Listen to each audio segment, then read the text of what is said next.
Hello, and welcome back to the channel. It is Friday, December 26th, 2025. I hope you're all having a fantastic, chill day.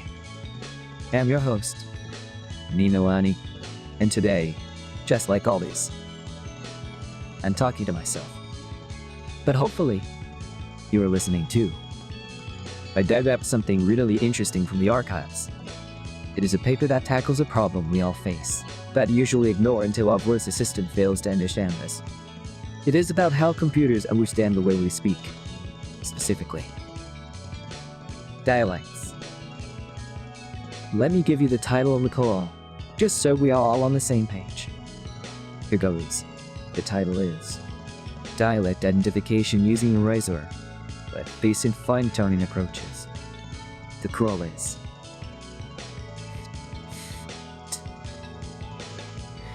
I have website by 512.2074. Alright, that sounds a bit technical, doesn't it? This I've been doing. Sounds like something my mechanic told me to do to my old car, right?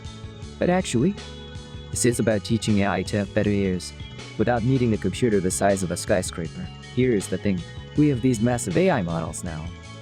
Like Whisper from OpenAI. They are super smart. They have listened to thousands of hours of speech. When it comes to specific dialects, really distinct regional ways of speaking, they sometimes struggle. It is like trying to understand a rapid fan auctioneer when you have only ever studied formal news broadcasting. To fix this, researchers usually need to hang foul time. They take this big, smart brain, and they teach it specifically about that dialect. But here's the catch. Downtining these massive models consumes a huge amount of memory. I mean, true memory. It is heavy. It is expensive. It is like trying to fit an elephant into a Mini Cooper. It just does not fit comfortably. You know. It reminds me of that time I tried to organize my sock drawer, alphabetically by thread count. It took way too much processing power, and in the end, I just did cold feet. You get it, no? Well, moving on. The paper introduces a really cool solution. They call it memory effects and fine-tuning, or MEFT for short, instead of trying to update the whole massive brain of the AI. Or even parts of it, which is what we used to do. They build a little side structure. Imagine building a ladder right next to a building. You do not touch the building itself. You just climb the ladder next to it to get the job done. Technically, they use methods called ladder side tuning, universal parallel tuning, and SHERL. I know, SHERL sounds like a detective, but it stands for something very technical. These methods create a lightweight network that runs alongside the big main model. They feed the audio into the main model and take the information out. Send it to this little side network and only train the side network. This means they do not have to send information backwards to the giant brain, which is the part that eats up all the memory. Oh, I should mention the results. They tested this on Mandarin Chinese sub-dialects. Chinese dialects are notoriously hard to distinguish, even from native speakers sometimes, because they share so many characteristics. The results were honestly kind of shocking. They managed to reduce the crew memory usage by up to 73%. 73%. That is huge. And they sped up the training by 2.1 times. So it is lighter, and it is faster. And the best part?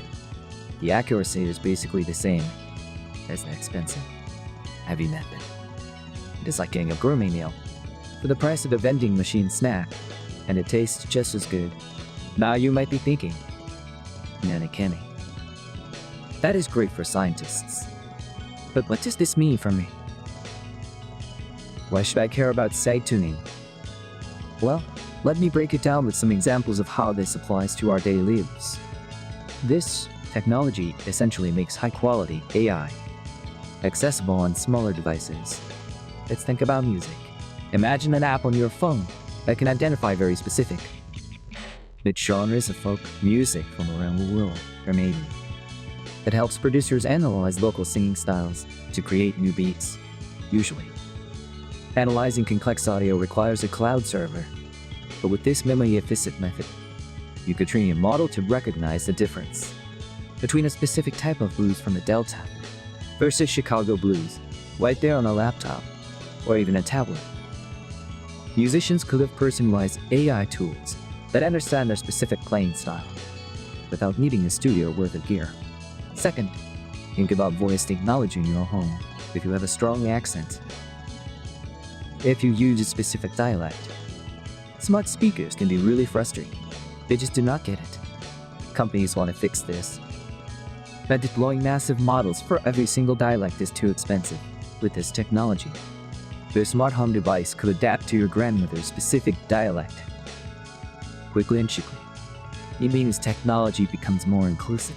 Elderly people living in rural areas who might speak a strong dialect could finally use telemedicine services, volunteer emergency systems, and chat with their families easier. Or bridges the gap. Let's talk about games. This is a fun one. Imagine playing an open-world rock. Usually, the non-player characters, the nuns, have very generic voices. But what if the game could process your speech and understand your specific slang or your accent in real time? And conversely, but if game developers could easily train nuns to speak in hundreds of different, authentic local dialects without making the game file size explode. This method allows for that kind of variety. You can have a game world that sounds truly diverse, running on your home console, because the memory cost is so much lower. So to wrap up the technical side, this paper basically compares this new MEFT method with the older PEFT methods. PEFT stands for parameter fine-tuning. PEFT was good. It reduced the number of parameters you change, but it did not solve the memory problem, because you still had to look at the whole model. It ignores the heavy lifting of the main model, and just focuses on the side network. It avoids the heavy back repetition through the giant brain. In the experiment, they used the Whisper model, which is a transformer. Transformers are great, but their memory usage goes up crazy when the audio gets longer. Since speech is usually long sequences, this was a huge bottleneck. By using this standard approach, they bypassed that bottleneck entirely. It is really a win for efficiency. We are moving towards a world where AI does not just live in massive data centers, consuming enough electricity to power a small city. We are moving towards AI that is efficient, lightweight, and can run on the hardware we actually own. And it starts with clever tricks like this: building a ladder instead of rebuilding the whole house.